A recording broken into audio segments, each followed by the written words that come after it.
você vê as pessoas perecendo de outras necessidades básicas.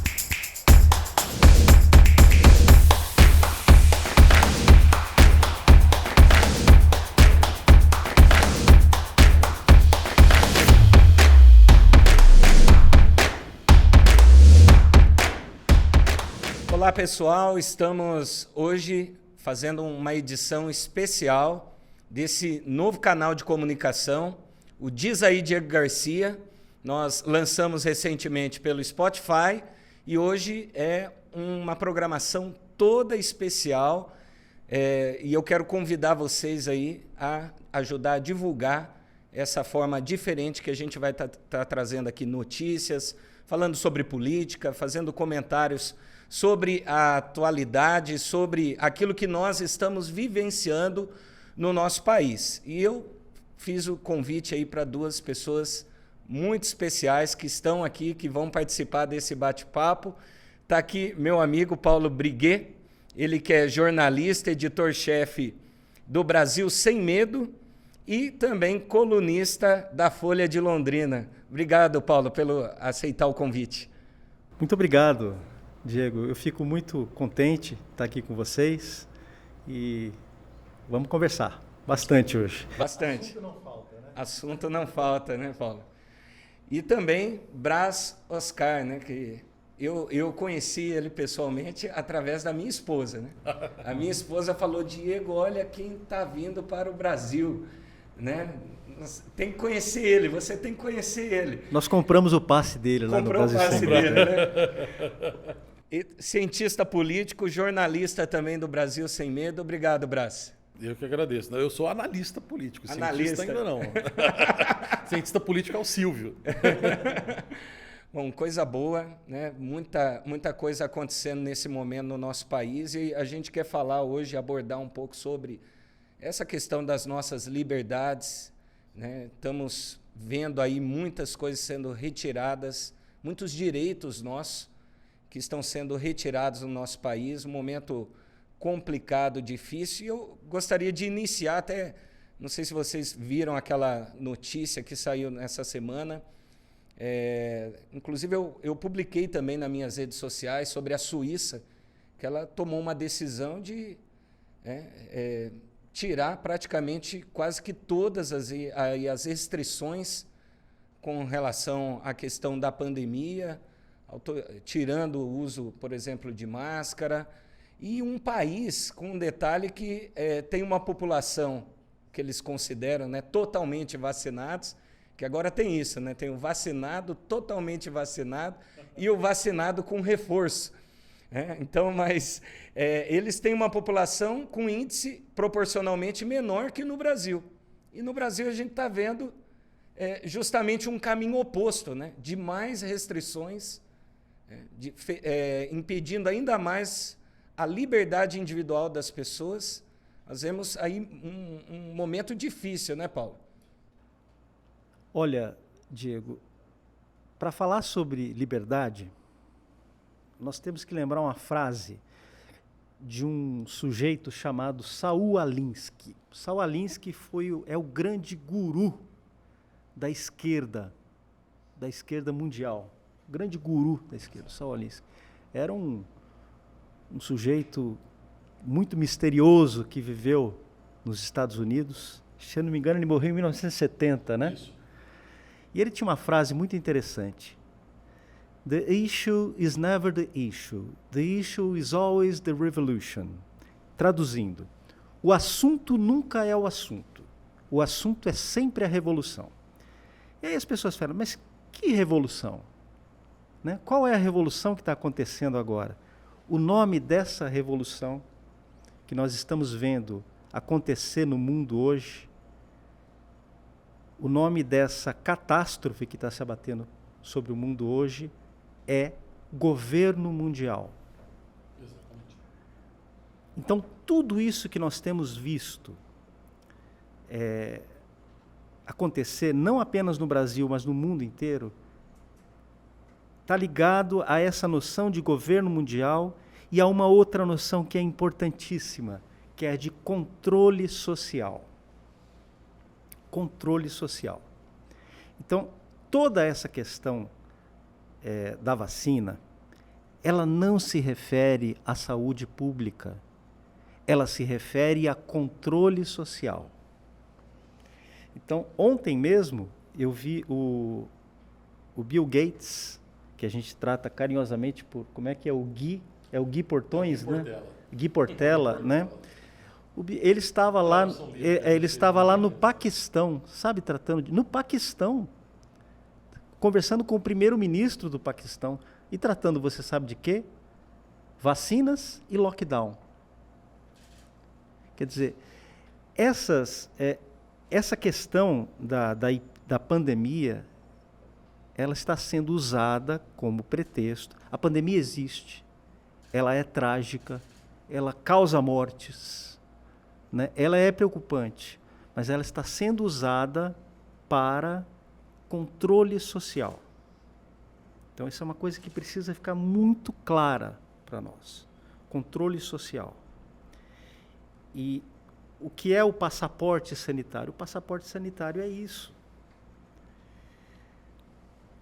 Nós tivemos agora a tragédia em Petrópolis, né? Mais de 100 pessoas mortas até o momento, né? Mais de 100 desaparecidos, quer dizer, provavelmente teremos 200 mortos em Petrópolis, né? De algo que acontece todo verão. Todo verão tem algum tipo de tragédia desse tipo no Brasil. A gente sabe disso. Desde criança eu vejo isso. Sim. Enchentes, deslizamentos, desabamentos, né? Tragédias terríveis no Brasil, né? Provocadas por chuvas fortes nos meses de verão. Isso desde que eu sou pequeno, eu tenho 50 anos, então há 40 anos era assim. E aí vem um comentarista da grande mídia e fala o seguinte: nós temos que ver que nós temos um governo negacionista no Planalto. É um negacionismo climático. Você está entendendo o uso?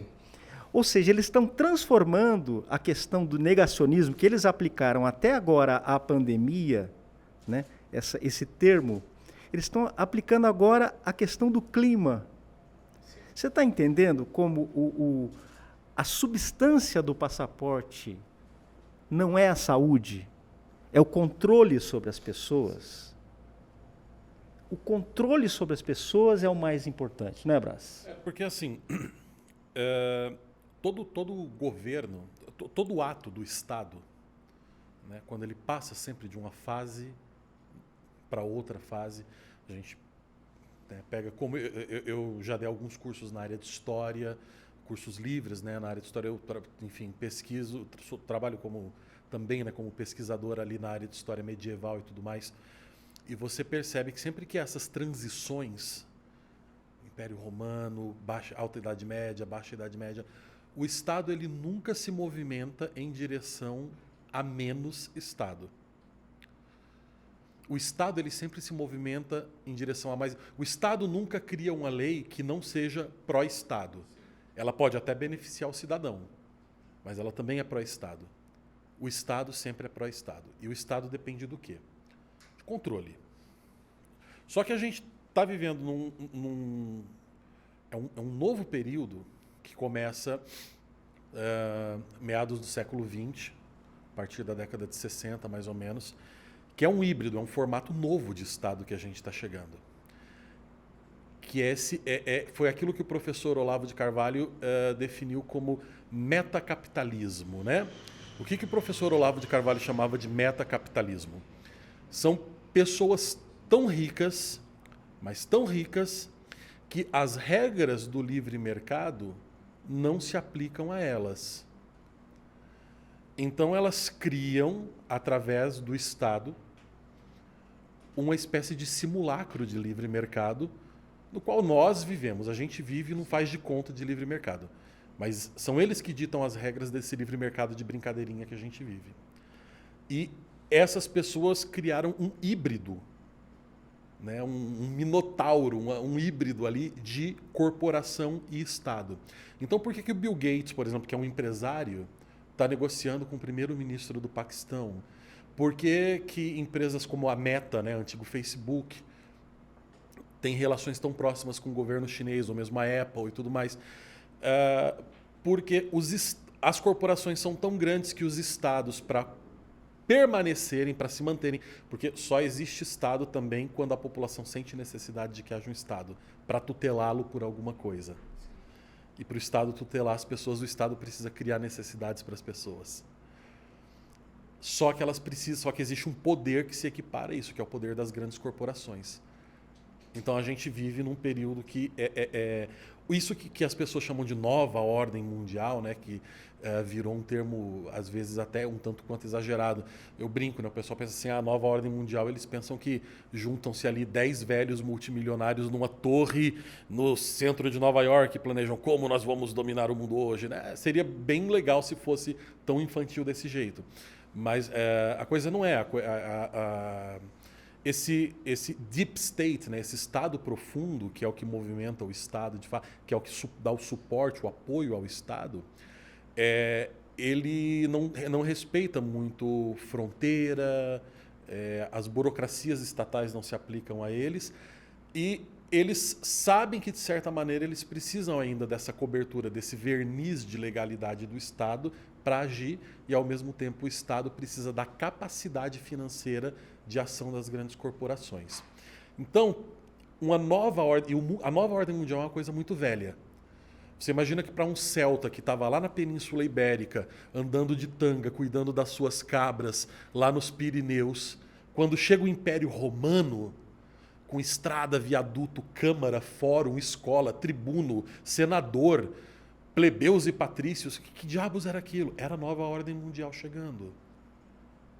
Quando cai o Império Romano e os bárbaros começam então a dividir os restos do Império em reinos, que coisa estranha, aqui não era uma nova ordem mundial, dividindo em feudos, servos e senhores feudais, era uma nova ordem mundial se instalando.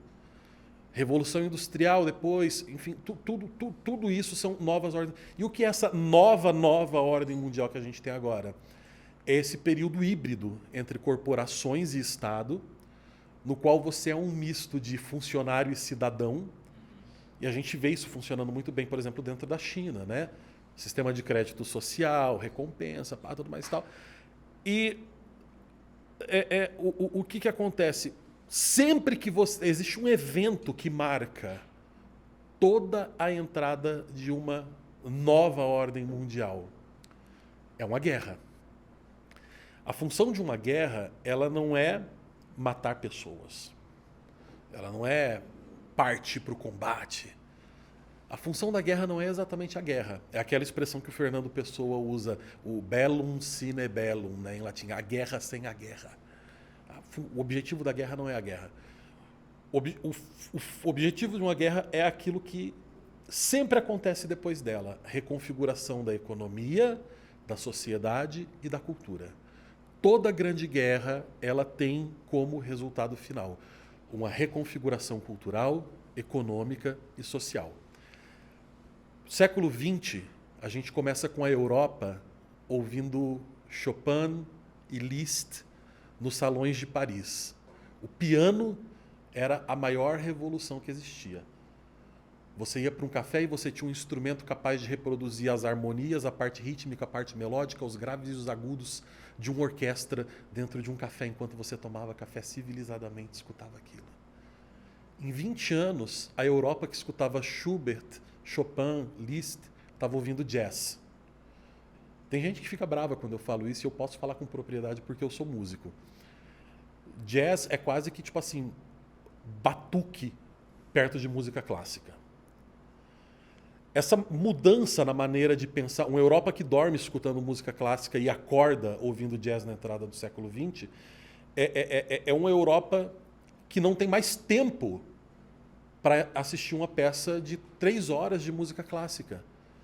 Ela vai ouvir o jazz, que é quase um jingle, parece música de propaganda, quase rápida, frenética, para marcar toda uma nova vida, onde você não tem mais tempo de ser um burguês de um romance do século XIX, mas você agora é patrão ou funcionário. Toda essa nova reconfiguração. E aí você tem a Segunda Guerra, que é pior ainda, que aí você tem uma Europa que ouve jazz e acorda ouvindo rock and roll. 3 acordes e uma escala pentatônica. Essas mudanças na maneira como a cultura muda após uma guerra, ela é um sinal, ela é um símbolo de todas as mudanças econômicas e políticas, toda a reestruturação que a gente tem. O que foi essa pandemia, no final das contas?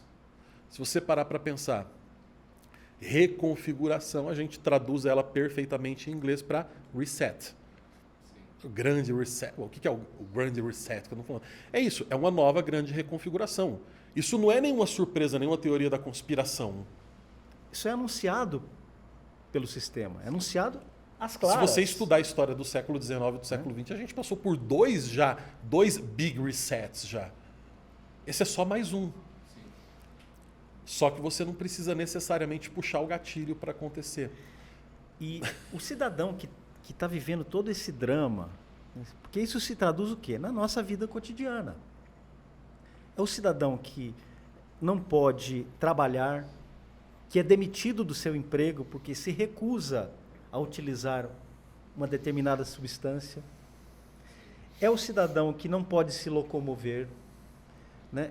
Inclusive, eu achei muito engraçada aquela entrevista do Lula, que ele falou assim: olha, eu não sou contra a vacina, não, viu? Eu não sou contra a vacina, olha, eu não sou a favor da vacina obrigatória. Acho que não tem que ser obrigatória. Mas se o cara não se vacinar, ele não vai poder visitar o filho dele, ele não vai poder trabalhar, ele não vai poder comprar no supermercado. Quer dizer, é o seguinte, o sujeito que não utiliza aquela substância imposta pelo Estado, pelo sistema, ele pode até viver, ele só não pode existir, ele pode até viver, ele só não pode ocupar lugar no espaço, né? Só não pode respirar. Então, quer dizer, o que é vai isso? Vai ter que inventar uma forma nova de existência. O que é isso, se não o controle social? Aí você vê a questão da eleição presidencial. Todos os candidatos, todos, com exceção de um, todos os candidatos defendem a nova ordem mundial, defendem o sistema de controle social. Todos eles. O Lula, o Moro, o Ciro Gomes, todos eles defendem. Só tem um que não defende, que, aliás, é o único chefe de Estado no mundo democrático que não defende a nova ordem mundial. É verdade. Que se levanta contra esses ataques à liberdade. Ele pode muito pouco, porque você sabe, você está no Congresso, você sabe como é difícil, né? A classe política viu na pandemia uma oportunidade imensa. Primeiro, de mobilizar recursos, né, astronômicos. Né? E depois de exercer o controle sobre as pessoas. E é impressionante, né, Paulo, como que vão mudando, né? Até você não citou, mas tem um dos pré-candidatos aí à presidência da República, que é governador do estado de São Paulo, e a gente vê claramente, na liderança dele como governador do maior estado do Brasil, essa capacidade de ir mudando simplesmente as narrativas, né? Até eu essa semana, acompanhando, vi uma publicação do Bernardo nas redes sociais, que ele resgatava uma publicação da rede oficial do Butantan, falando que, olha, essa conversa aí de abril de 2021, essa conversa de terceira dose é fake news. Aqui, a distância entre uma teoria da conspiração e uma fake news e a realidade, agora ela está se tornando de 2 ou 3 meses, né? Mais ou menos separa a fake news da realidade. E o Dória vem... O que era fake news há 3 meses, agora é uma realidade. E o Dória vem, Paulo, justamente trazendo, olha, agora nós vamos aqui com autorização do governo, sem autorização do governo, o Ministério querendo ou não querendo, nós vamos aplicar a 4ª dose na população. E não tem estudo Você em vê que eu lugar até nenhum esqueci no o mundo Agripino, né? sobre a 4ª dose. Você vê que eu até esqueci o Agripino. Esqueci o Agripino. O cara é um zumbi. Para mim é um zumbi político. O Agripino, tal, não sei o que. É isso aí. 4ª dose, quer impor a vacinação de crianças sem a presença dos pais. Quer dizer, isso é catastrófico. Assim, é uma coisa... Isso é a prova, né, de que essa mentalidade tirânica, essa mentalidade totalitária, né, que geralmente a gente sempre associa isso, né, ali às frentes políticas da extrema esquerda, né? Então você tem aquelas alas da extrema esquerda do PSOL, né, o PCO, que é a galera que realmente defende ditadura com aquele orgulho todo. E o Dória, por exemplo, ele é um cara que sempre se vendeu, a imagem pública dele sempre foi do quê? Do liberal, né? O empresário, o liberal e tudo mais e tal. E, enfim, tinha uma frase do Olavo muito boa para definir liberal. Eu acho que eu não vou falar aqui porque depois o YouTube pode censurar. Falo depois em off. Né? Mas o liberal, a gente tem que ficar muito, muito, muito esperto com isso. Esse totalitarismo que a gente está vivendo é o totalitarismo do liberal. O liberal, por mais que ele acredite que ele não é um esquerdista, ele pensa exatamente como um marxista. O presidente mais marxista, no sentido mais raiz, não marxista, falar na linguagem da molecada, não marxista Nutella, o marxista raiz. No sentido técnico do termo, né? Foi o Fernando Henrique Cardoso. Aliás, ele próprio, 5 minutos, 10 segundos de Google, a gente encontra, né, frases dele se definindo como um marxista clássico. E por quê? Porque a gente associa marxismo à União Soviética. Marxista raiz é ser como Lenin, o Stalin. Não, cara. O Marx nunca quis revolução armada. A revolução armada foi uma teoria marxista dos soviéticos. É um pós-marxismo, são desdobramentos. O marxismo clássico é um João Dória da vida, é um Fernando Henrique da vida. É o quê? É ver o homem como um animal movido unicamente por interesses monetários, materiais, né? É você excluir de toda a lógica do funcionamento, você excluir para você explicar o porquê nós temos moral, o porquê que nós temos valores, você exclui o elemento Deus da equação. Né? E é o dinheiro que move tudo. Tudo é em função financeira. O liberal ele só pensa, né? Agora, nesse caso... Tudo é explicado dentro das relações econômicas. Nesse caso do Dória, ele está muito confortável, porque quem está fazendo a compra da vacina é o governo federal, não é o governo do estado de São Paulo. E aí qual que é a desculpa que ele usa? Você precisa fazer isso para você ter o seu emprego de volta, para você ter... Então, tudo é explicado em funções econômicas. Quer dizer, liberdade, bom senso, valores, não existe na cabeça dessas pessoas. Eu posso fazer o diabo, posso fazer o que for necessário. Eu posso abrir mão de todo e qualquer valor humano, desde que eu tenha um emprego e uma recompensa financeira no fim do mês.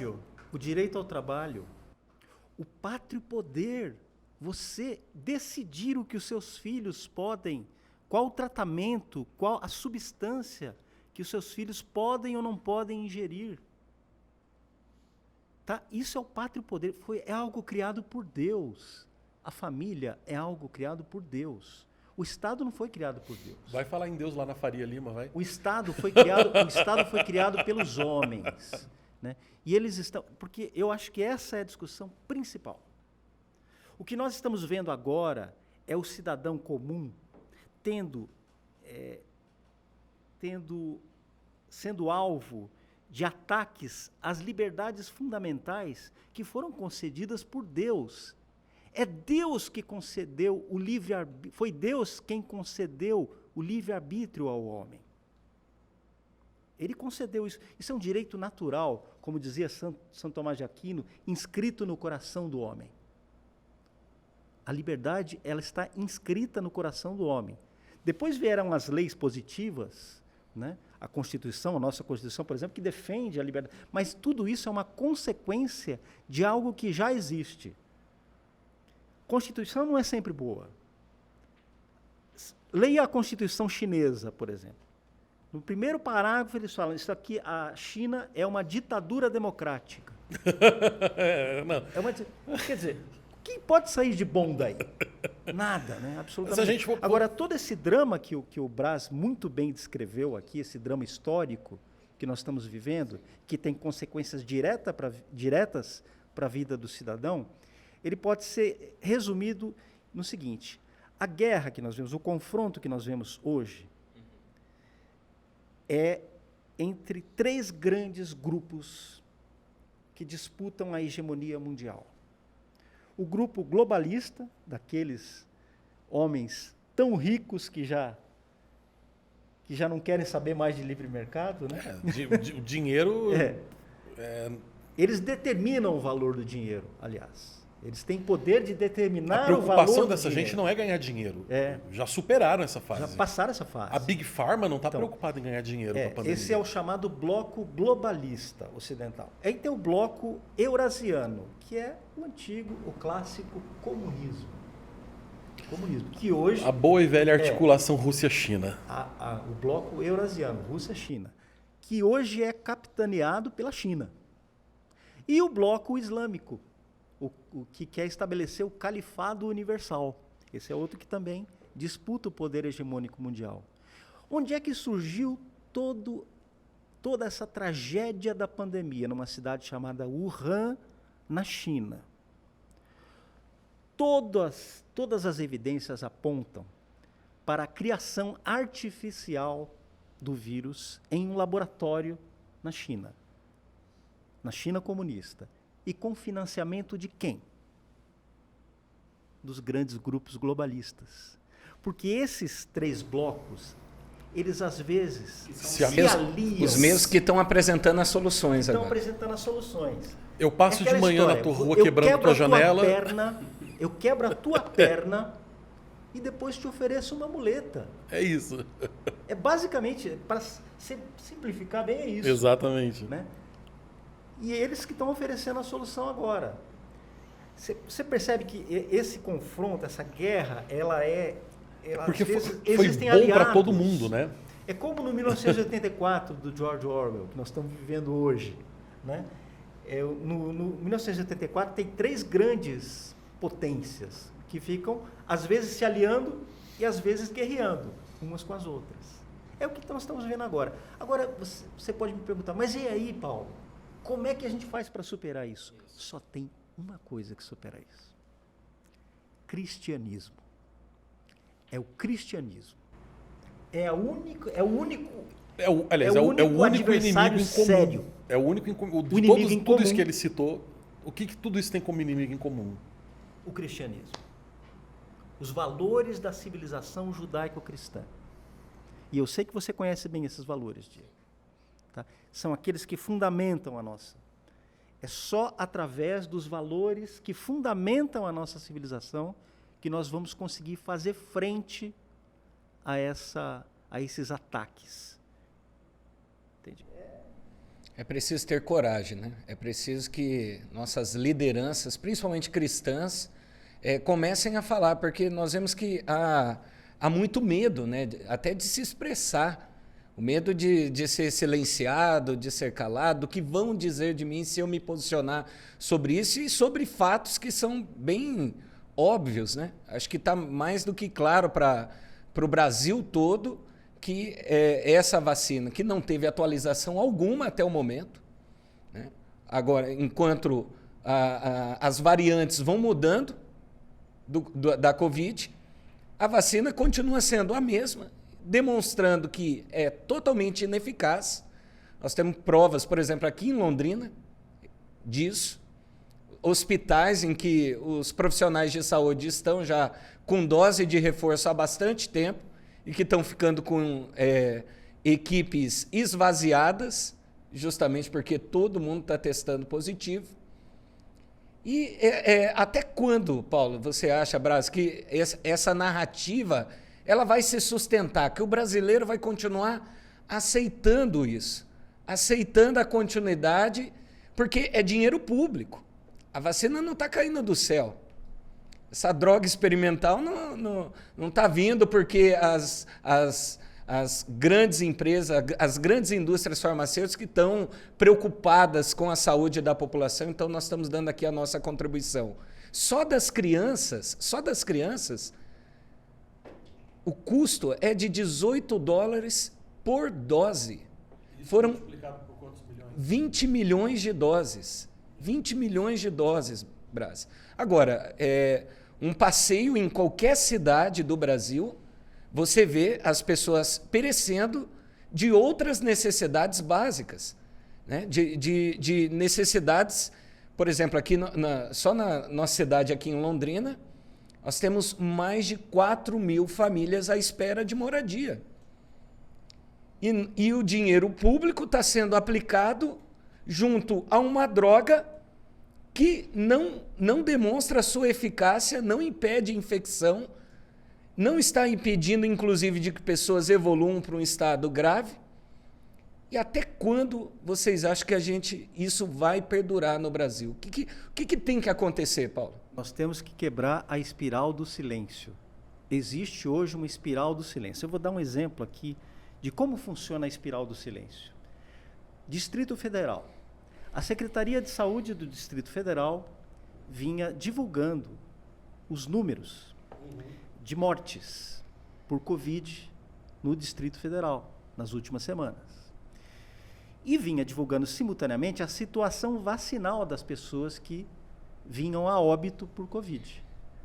O que estava sendo demonstrado? Que a maioria das pessoas que infelizmente perderam a vida já tinham tomado a vacina. 1 dose, 2 doses e até 3 doses.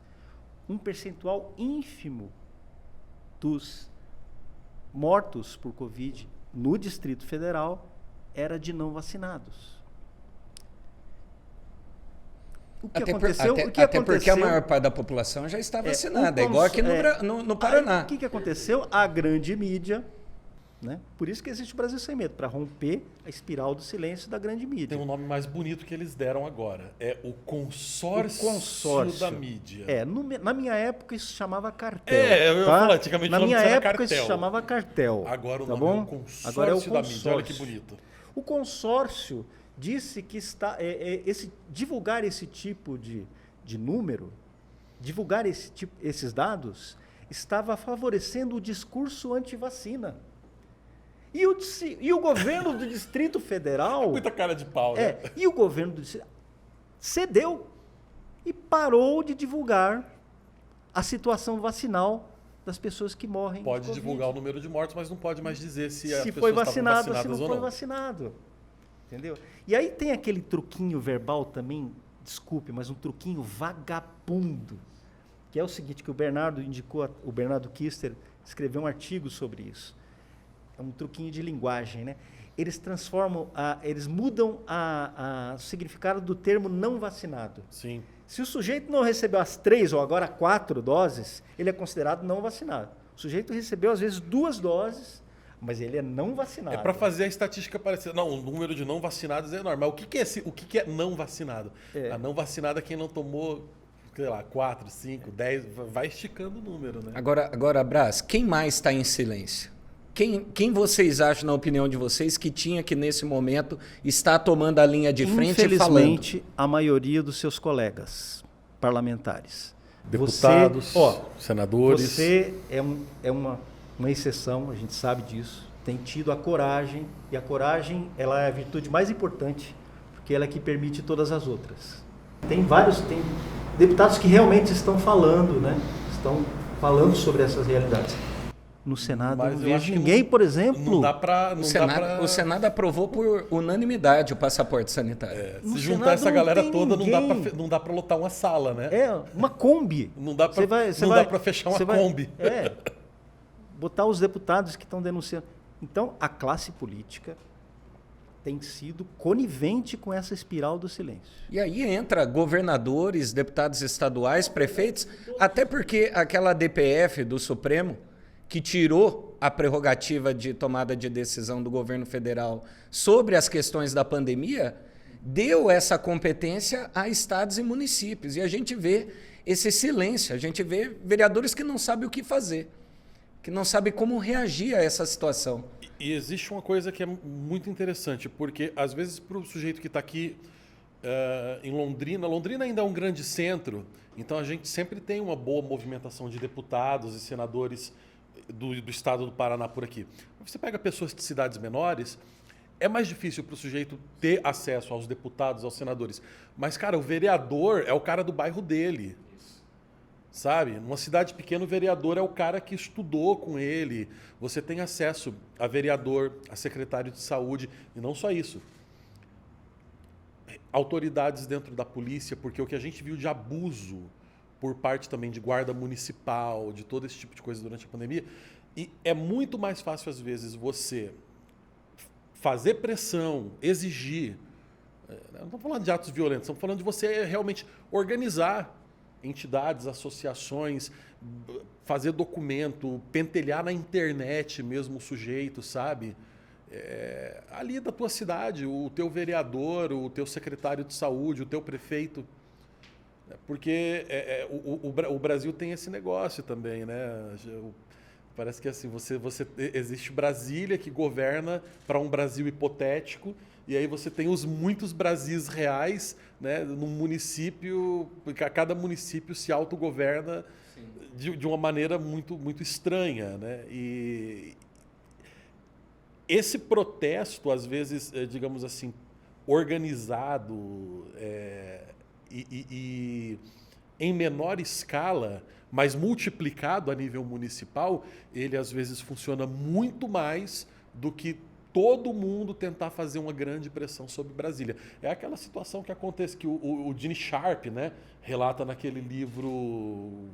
Como é que é o nome do livro do Gene Sharp? Sobre como lidar com o totalitarismo e tudo mais. É um título bem longo, né? O Silvio, que adora esse livro aí. É um título bem longo. E ele dá como exemplo justamente isso. Eu não li, né? então tem um exemplo que ele dá pessoas que estavam, enfim, com o sujeito se reúnem naquela determinada cidade, onde você tem uma determinada lei que está sendo interpretada, digamos assim, né, pelo vereador de uma maneira meio tosca, né? Então está prejudicando a população. Você não consegue mudar a lei, é muito difícil para você que está na cidade pequena do interior juntar gente para Brasília e mudar a lei. Mas resolve de um jeito simples. Pega o nome do vereador que está sendo responsável por aquilo, ou do secretário de saúde, ou do chefe da polícia militar. Faz um outdoor bem bonito com a cara do sujeito, coloca em frente da escola onde o filho dele estuda e coloca assim, sabe? Tipo, fulano de tal é responsável por isso, isso, isso. A pressão que isso exerce é uma coisa que as pessoas não têm noção. E isso às vezes resolve muito mais do que você encher um ônibus de gente para Brasília. Muito mais, muito mais. Eu fiquei impressionado, não sei se vocês sabem, no estado do Rio Grande do Sul, 17 cidades pequenas, através dos seus prefeitos, com essa decisão de inocular as crianças com essa droga experimental, eles têm avaliação em loco, como você disse, tem contato com todo mundo, conversa com todo mundo, cidade pequena, e nenhuma criança veio a óbito durante esses 2 anos. Opa, peraí. Então, esses prefeitos pensaram, peraí, como que nós agora vamos submeter essa nova geração de crianças, que são aqueles que daqui a pouco vão estar buscando a primeira oportunidade de trabalho, ao uso de uma droga que a gente não sabe o que vai acontecer, que nem a indústria assegura e apresenta estudos sobre riscos futuros com relação ao uso disso.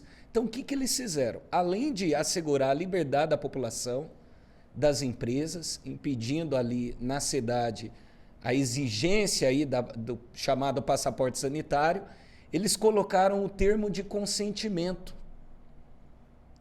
E um profissional de saúde, lá no posto da vacinação, ao lado do pai e da mãe, lendo o termo e esclarecendo para a população. Olha, a bula da vacina diz isso. Diz isso. E aí, agora, você vai querer?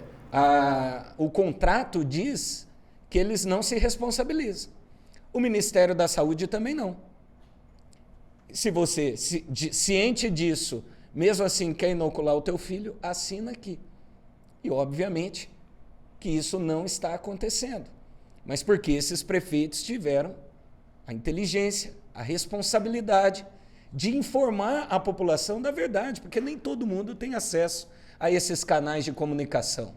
O pai de família, a mãe de família, está no trabalho, às vezes sai cedo de casa, sai cedo do trabalho, volta muito tarde para a sua casa e ele não tem condição de estar atualizado, ainda mais com uma mídia que não informa, ela desinforma a população, dizendo que é a única solução para a gente sair dessa situação que a gente vive hoje. E qual é o fundamento dessa rebelião das comunidades. Onde está o fundamento? Está nas famílias. Nas famílias que romperam a espiral do silêncio. As famílias que tiveram acesso à informação. Porque se o pai e a mãe têm o acesso à informação, se um pai, por exemplo, verifica os dados, ele vai perceber que o risco de o seu filho ter um problema de miocardite, por exemplo, é muito maior do que o de ele contrair Covid e agravar. O risco é muito maior inoculando a substância do que sem inocular a substância.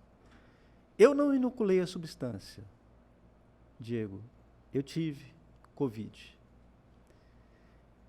A minha esposa também não inoculou a substância, teve Covid. Fizemos o tratamento precoce. Tá? Nós não seguimos, por exemplo, as dicas da mídia, porque você sabe que a mídia, durante esses meses, falou que existiam vários possíveis tratamentos, né? Você viu? Maconha, cocaína, o que mais falaram? Reiki, homeopatia. Homeopatia, masturbação. Masturbação, tudo isso foi colocado. Eu não tô brincando. Nós não estamos inventando. Nós não estamos inventando. Eu estou citando matérias da grande mídia que falavam, olha, existe uma grande possibilidade de reiki. Aliás, nós elencamos todas essas matérias com fontes e tudo mais numa matéria no BSM, no jornal BSM. Está lá registrado, assim, com link, com print, desses agora... Os tratamentos... Eu não... É a mídia que acredita na ciência. Né? Como eu tenho o direito de escolher o tratamento ao qual eu vou ser submetido, eu preferi o tratamento precoce à base de ivermectina e cloroquina. Tive 1 dia de febre, 2 dias de febre, estamos todos bem em casa. Meu filho também contraiu Covid, meu filho vai fazer 12 anos, também contraiu Covid, também teve 1 dia de febre. Todos vencemos, né? Não fomos inoculados. Com isso eu estou dizendo, não, por favor, não tome a vacina. Não estou dizendo isso. Eu estou falando da minha decisão pessoal.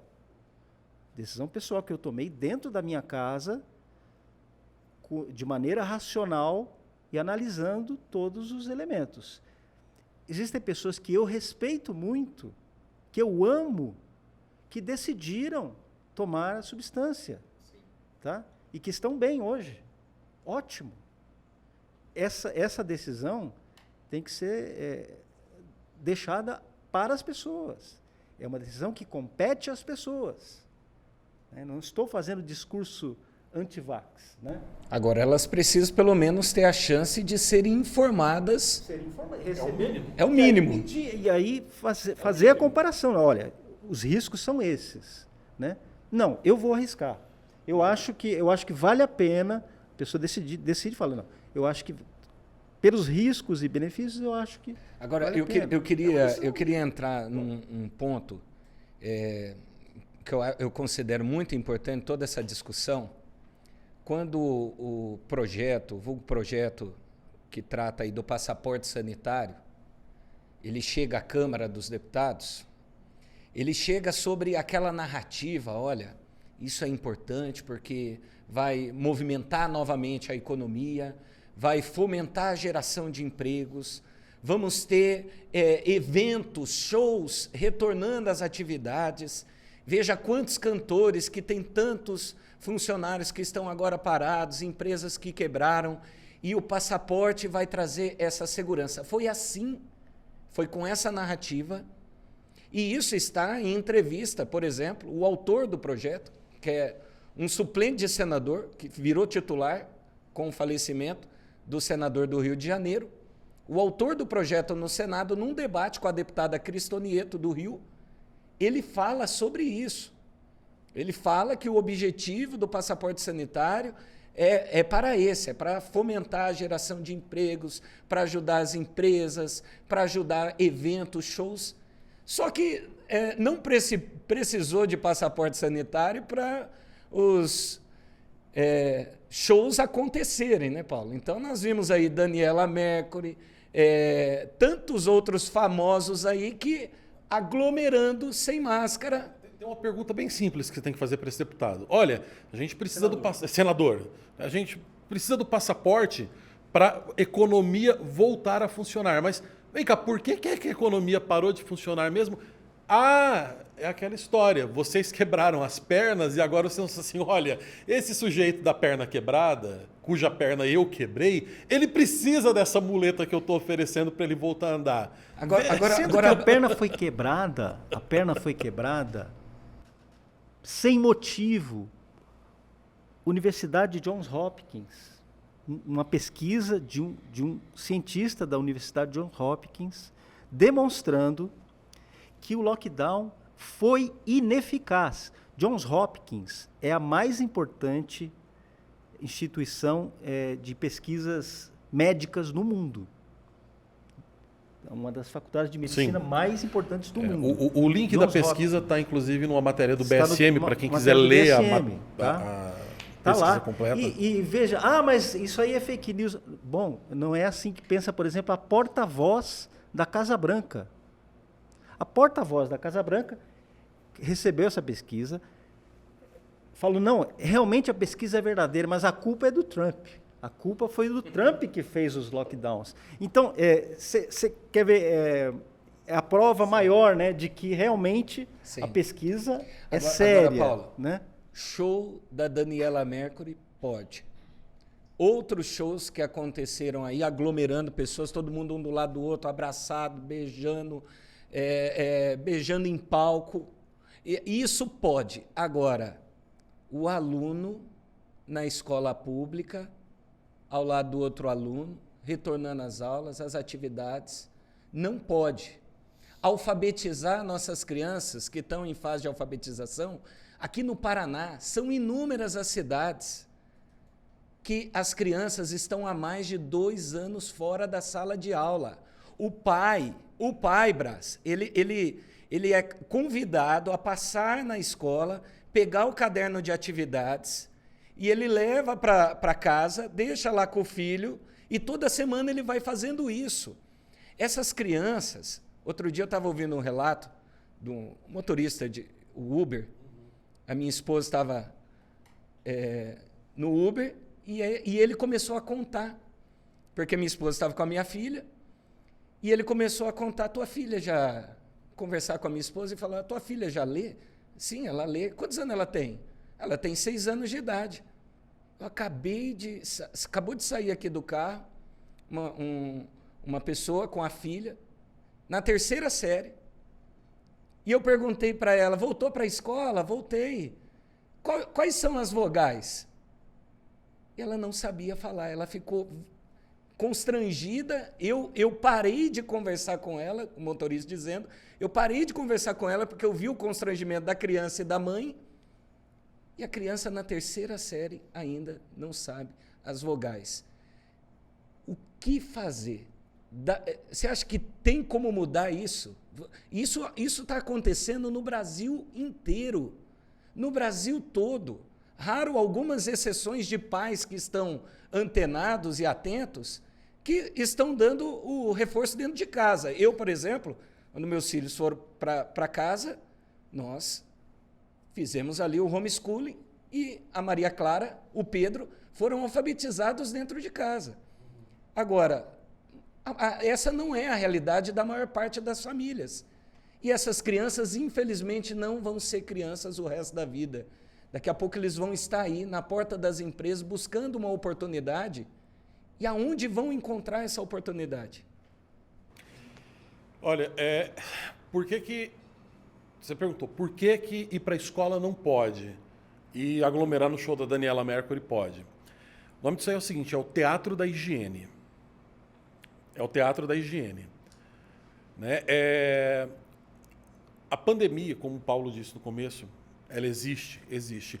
Assim como nós temos uma série de pandemias, de variáveis de gripes que acometem o mundo inteiro a cada de 2 em 2 anos ou de 3 em 3 anos, e o mundo nunca parou por isso. Numa palestra que eu fiz na FUNAG no ano passado, eu comentei o seguinte na palestra, olha, todos os anos no Brasil nós temos surto de meningite. Covid, Se você pegar a Covid hoje, entre muitos dados que tem, assim, vamos pegar o mais pessimista, você tem menos de 1% de chance de ir a óbito. Menos de 1%. Fica na casa do 0, qualquer coisa. Não é? Existem números menores ainda, que falam em 0,3% de chance de óbito.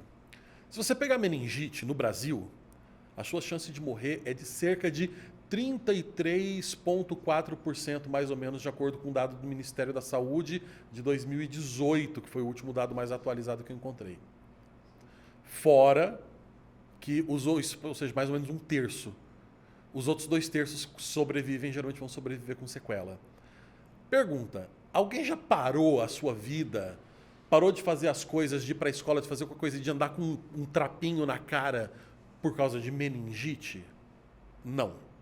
A vida segue, seres humanos morrem, doenças existem, ok?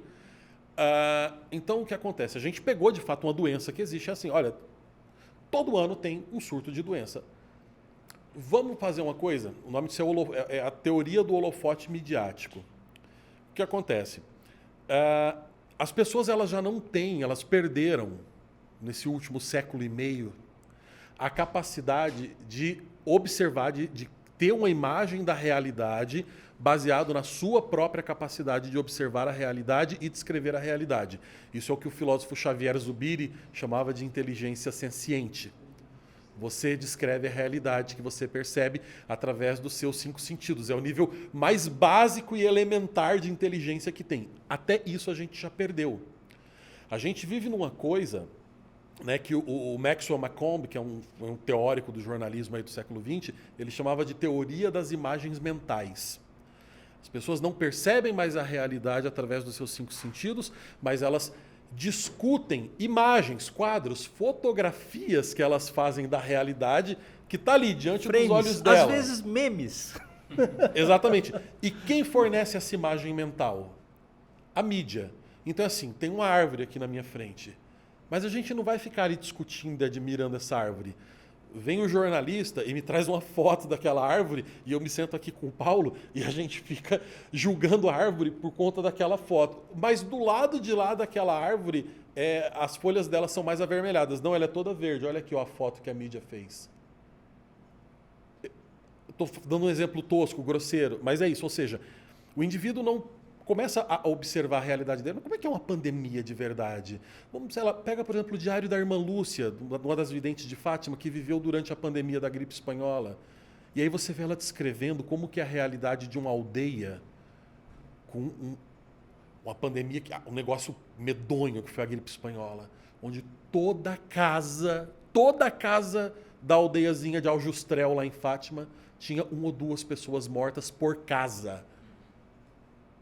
O sujeito, mas você tá, cadê as pilhas de mortos nas ruas que o Átila Yamarino falou? Eu não estou vendo, mas aparece um número no jornal todo dia. Então eu não confio mais nos meus olhos, eu confio na imagem. É a piada do Groucho Marx. Você vai confiar no que eu estou te falando ou você vai confiar no que você está vendo? Então, você criou uma histeria coletiva, as pessoas ficaram histéricas. O histérico é o indivíduo que ele passa a acreditar no discurso em vez do que ele vê, ele passa a replicar aquele discurso e ele passa a acreditar no que ele está falando, mesmo que aquilo contradiga o que ele está vendo ali na cara dele. E se ele encontra algum dado, o histérico, estou falando tecnicamente, hein? Se ele encontra algum dado que contraria essa sua ilusão, ele usa uma palavra para refutar essa realidade. Por exemplo, o Paulo Briguet é um negacionista. Entende? O cara não quer me ouvir mais, porque ele é um negacionista. Entendeu? Quando, na verdade, eu acho que nós estamos mais... Eu estou vendo que nosso tempo está chegando ao fim. Né? Eu vou contar uma historinha bem rápida. Eu acho que sempre tem um mito grego para ilustrar a situação. Né? Sempre existe um mito grego para... E agora o mito é o mito da Cassandra. Você sabe quem era a Cassandra? A Cassandra era filha do rei de Troia, uma menina muito bonita, pela qual o deus Apolo se apaixonou. Deus Apolo se apaixonou e cumulava a Cassandra de favores na tentativa de seduzi-la.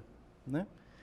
E ele deu um presente para ela. Ele deu para ela o dom da profecia, ou seja, o dom de enxergar a realidade. Ele deu a ela esse presente. Mas a Cassandra não quis nada com Apolo. E o que aconteceu? O Apolo, como ele não podia voltar, deuses gregos têm essa limitação, né? Eles dão um presente e não podem tirar o presente, né? Como eles são falsos, né? Como a gente sabe, né? Nós cristãos sabemos que eles são falsos, mas é uma situação muito interessante. Mas tem a finalidade pedagógica. Tem a finalidade pedagógica, né? Aí ele não podia tirar o favor, o presente que ele deu. O que ele resolveu? Dar uma maldição para ela. Tudo bem, você vai dizer qual é a realidade, você vai dizer a verdade, você vai enxergar a verdade, mas ninguém vai acreditar em você. Então a Cassandra foi aquela que falou: por favor, troianos, não aceitem esse cavalo que os gregos estão colocando, isso aí vai acabar com a gente, não entre... Ela avisou, mas ninguém acreditava nela. Nós temos que acabar com o mito da Cassandra. Nós temos que romper a espiral do silêncio e enxergar a realidade, e ouvir, e ver com os próprios olhos. Tá? Temos que deixar a maldição de Cassandra, temos que superar, vencer a maldição de Cassandra. Porque, por enquanto, nós estamos sendo Cassandras, não é? Diego. E quando um Estado totalitário estiver realmente controlando a nossa vida, como está acontecendo no Canadá hoje, quem diria o Canadá, ápice da civilização, né? Joia da civilização ocidental. Aquela gente tão prudente, sofisticada. As pessoas hoje estão sem acesso às suas contas bancárias. Você entendeu o que é isso hoje? No Canadá hoje tem um AI-5 lá. É um AI-5 da pandemia. O sujeito pode ser preso sem julgamento.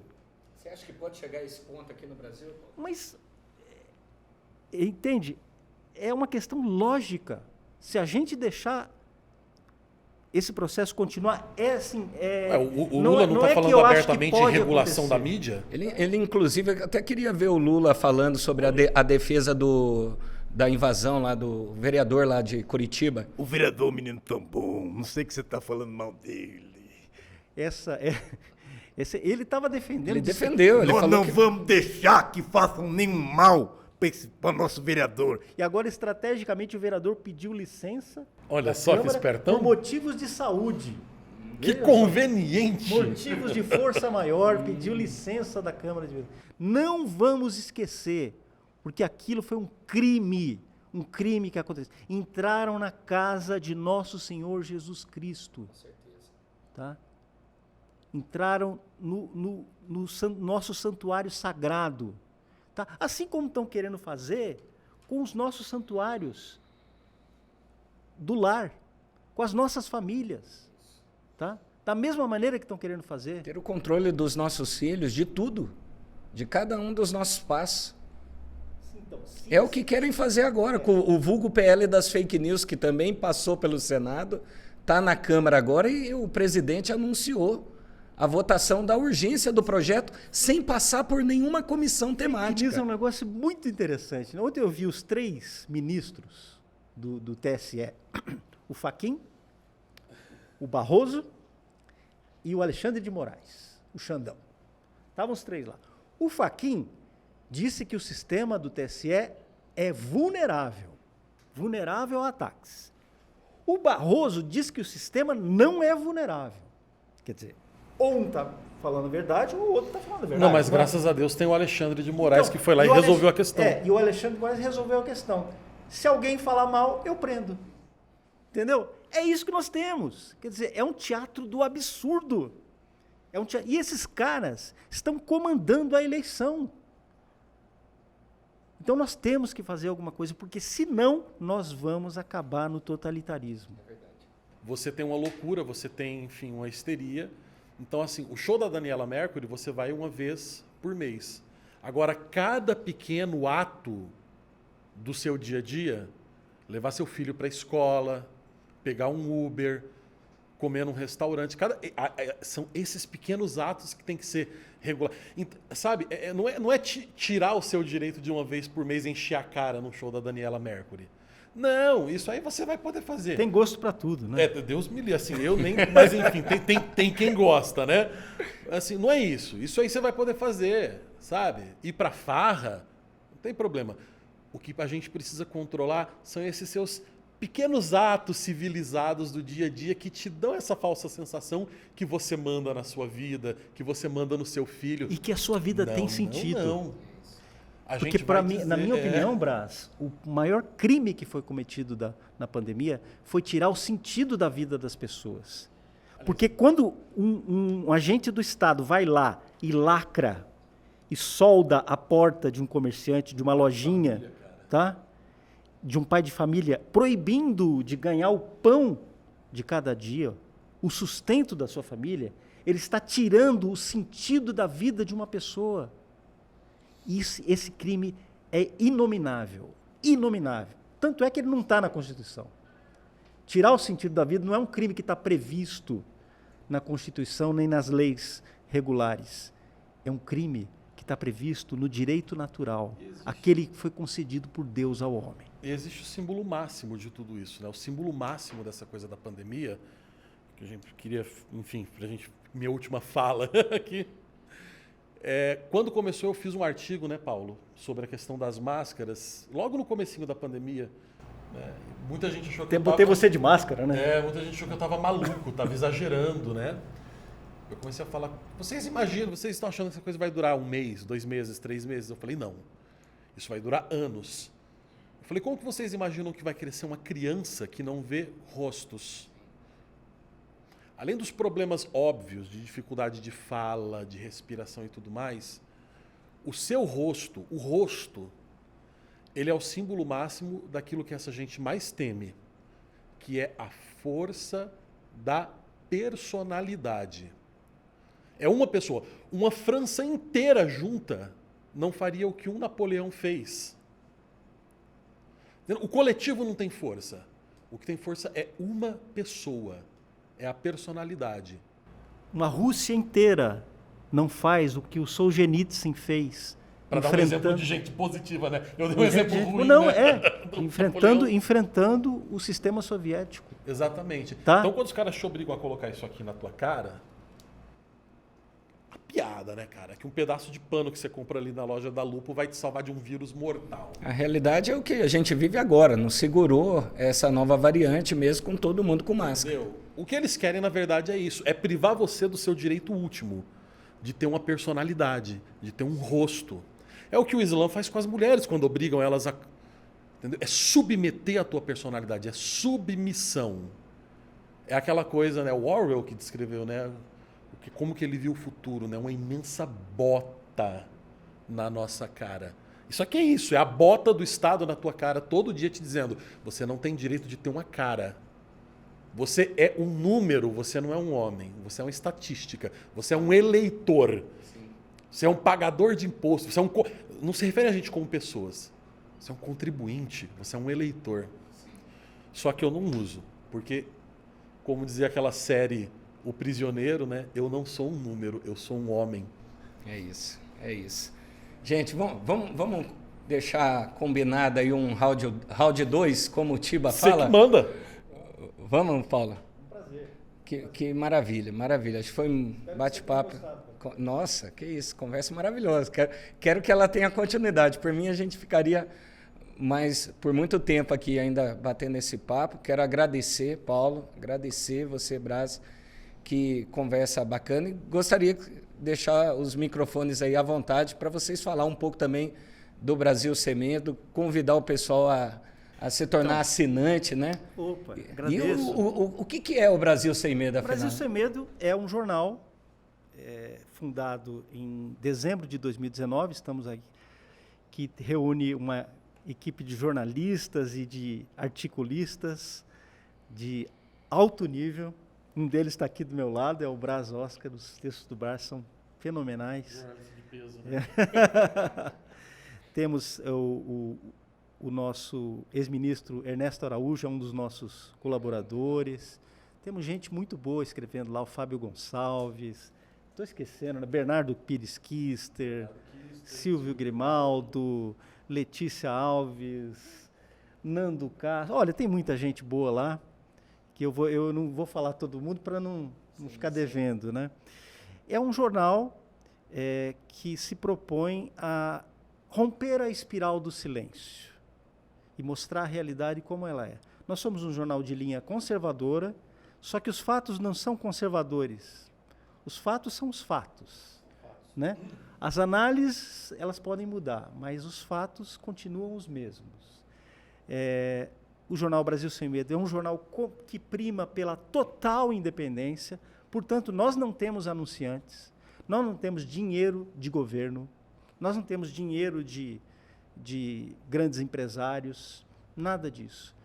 Quem nos sustenta são os nossos assinantes. Então, se você quer acesso à informação de qualidade, se você quer romper a espiral do silêncio, assine o Brasil Sem Medo, brasilsemmedo.com. Maravilha, maravilha. E as redes sociais, Paulo? As redes sociais? As tuas? As minhas redes? Isso, o pessoal que quer te acompanhar, te seguir. Pode me acompanhar lá no Instagram, né? Tem o @paulobriguet, né? É Briguet, né? BRIGUET. Era briguenta ou não? Não, essa piadinha faz desde que eu sou criança, né? Eu sou de paz, acho que da nossa turma lá eu sou o mais diplomático, né? O Briguet é a pessoa, tem que ter um normal, né? Então, ele é o normal você está exagerando um pouco, viu, Brás? Mais ou menos. Mas, assim, estou no Twitter também, estou no Instagram, estamos aí. O Brás também. Também, estamos lá. Brás com S, né? Brás Oscar. Eu vou dar uma dica também para o pessoal acompanhar no YouTube um programa do Brás, que ele apresenta junto com o Bernardo Pires Kister, que é o Tapa Cultural. Tapa Cultural tem toda segunda e quinta-feira, todas segundas e quintas, às 17 horas. É um programa em que eles discutem aspectos culturais, porque nós acreditamos que é a cultura que produz a política, e não a política que produz a cultura. Exatamente. Isso é uma coisa fundamental. E é por isso que agora em 2022 também o Brasil Sem Medo vai passar a oferecer para os assinantes uma série de cursos, né? Pequenos cursos de formação sobre...